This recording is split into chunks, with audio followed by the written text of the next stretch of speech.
Assalamualaikum warahmatullahi wabarakatuh.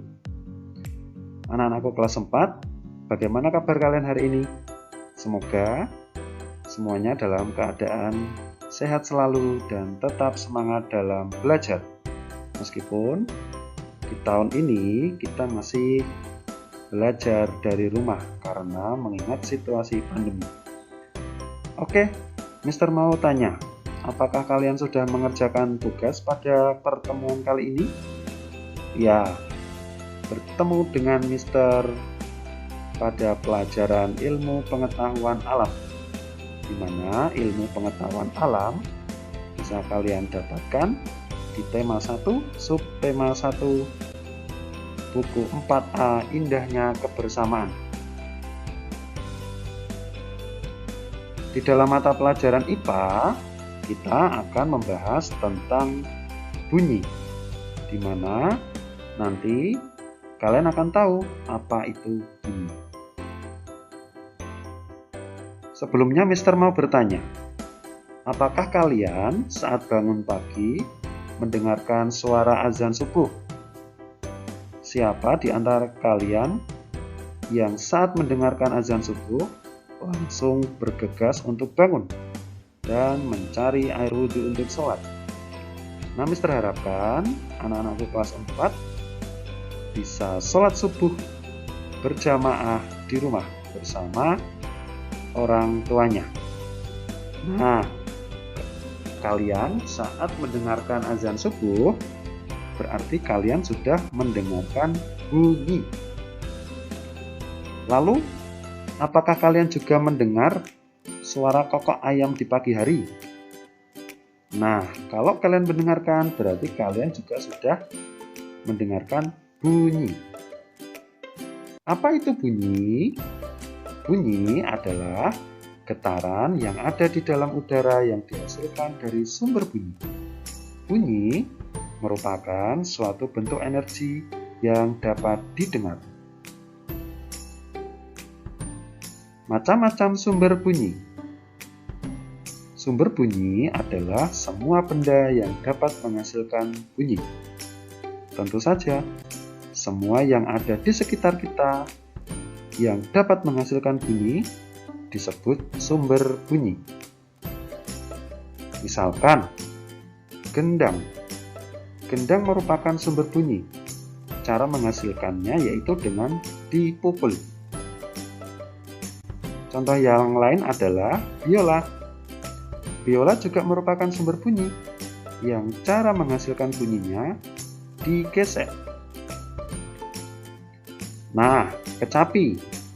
Kecapi ternyata juga merupakan sumber bunyi dengan cara dipetik untuk menghasilkan suatu bunyi. Seruling. Seruling ternyata juga merupakan sumber bunyi yang cara menghasilkan bunyinya dengan cara ditiup. Lalu ada angklung. Alat musik tradisional yang berasal dari Jawa Barat ini juga merupakan sumber bunyi yang cara menghasilkan bunyinya dengan cara digoyangkan. Nah, itulah tadi contoh-contoh dari sumber bunyi. Sekarang kita akan membahas tentang syarat terjadinya bunyi. Yang pertama adalah adanya benda yang bergetar. Yang kedua adalah adanya udara yang menghantarkan bunyi. Yang ketiga adanya indera yang menerima getaran dari sumber bunyi. Itulah 3 syarat terjadinya bunyi. Mister ulangi, yang pertama adalah adanya benda yang bergetar atau adanya sumber bunyi. Yang kedua, adanya udara yang menghantarkan bunyi. Dan yang ketiga, adanya indera yang menerima getaran dari sumber bunyi. Dalam hal ini adalah telinga manusia atau telinga kita. Oke, bunyi juga dapat kita kelompokkan menurut tinggi rendah ataupun kuat lemahnya yang dapat kita dengar. Bergantung pada Yang pertama adalah frekuensi, yang kedua amplitudo, dan ketiga adalah resonansi. Nah, apakah itu frekuensi, amplitudo, dan resonansi? Yang pertama adalah frekuensi. Frekuensi adalah tinggi rendahnya bunyi yang ditentukan oleh banyaknya getaran bunyi. Semakin banyak getaran yang dihasilkan, maka semakin tinggi bunyi yang terdengar. Frekuensi terbagi menjadi 3. Yang pertama adalah infrasonik. Infrasonik adalah bunyi yang memiliki frekuensi di bawah 20 getaran per detik. Bunyi infrasonik tidak dapat didengar manusia karena frekuensinya terlalu rendah. Namun, ada beberapa contoh hewan yang dapat mendengarkan bunyi infrasonik, yaitu jangkrik dan anjing. Yang kedua adalah audiosonik. Audiosonik adalah bunyi yang dapat didengar manusia yang memiliki frekuensi antara 20 sampai 20.000 getaran per detik. Bunyi audiosonik juga dapat didengar hewan seperti kambing dan sapi. Yang ketiga adalah ultrasonik. Ultrasonik adalah bunyi yang memiliki frekuensi di atas 20.000 getaran per detik. Manusia tidak dapat mendengarkan bunyi ultrasonik karena frekuensinya terlalu besar. Ada 2 contoh hewan yang dapat mendengarkan bunyi ultrasonik, yaitu kelelawar dan lumba-lumba. Pemanfaatan bunyi ultrasonik. Bunyi ultrasonik dimanfaatkan pada kapal selam, yaitu untuk alat sonar. Alat sonar adalah alat yang digunakan untuk mengetahui kedudukan kapal selam di permukaan. Yang kedua adalah pada bidang kesehatan, gelombang ultrasonik dimanfaatkan untuk USG atau untuk mengetahui kedudukan janin dalam kandungan. Dan yang ketiga dimanfaatkan pada mobil. Gelombang ultrasonik dimanfaatkan sebagai sensor parkir. Yang B, amplitudo atau simpangan getar. Apa itu amplitudo? Amplitudo adalah kuat dan lemahnya bunyi yang tergantung pada simpangan getar atau amplitudo. Semakin besar amplitudo, semakin kuat bunyi yang dihasilkan. C, resonansi. Resonansi adalah peristiwa ikut bergetarnya suatu benda karena pengaruh getaran benda lain. Misalnya adalah gejala resonansi pada kentongan. Kentongan dibuat berongga pada bagian tengahnya yang berfungsi untuk menghasilkan bunyi yang lebih nyaring atau lebih keras daripada kayu yang tidak berongga, sehingga lubang ataupun rongga pada kentongan berfungsi sebagai resonansi untuk menghasilkan suatu bunyi.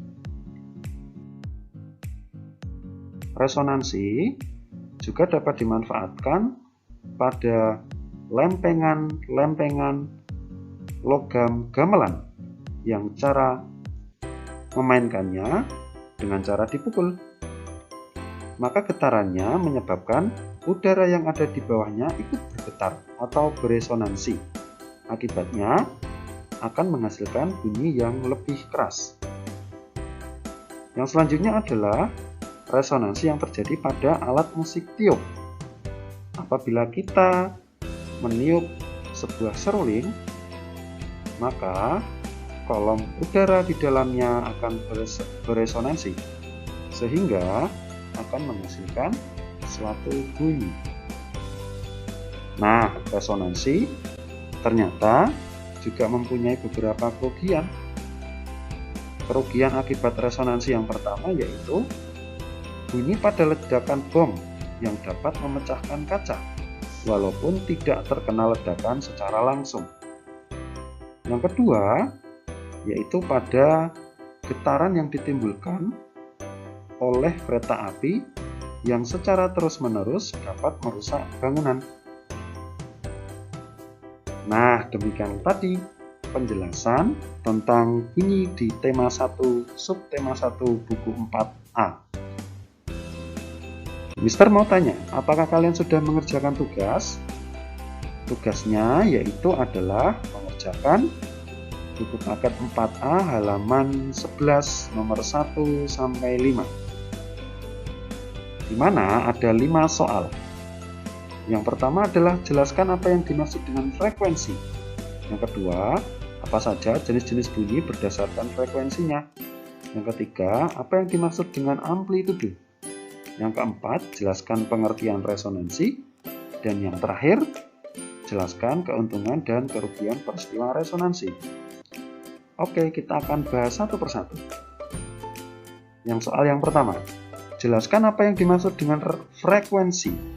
Frekuensi adalah tinggi rendahnya bunyi yang ditentukan oleh banyaknya getaran bunyi.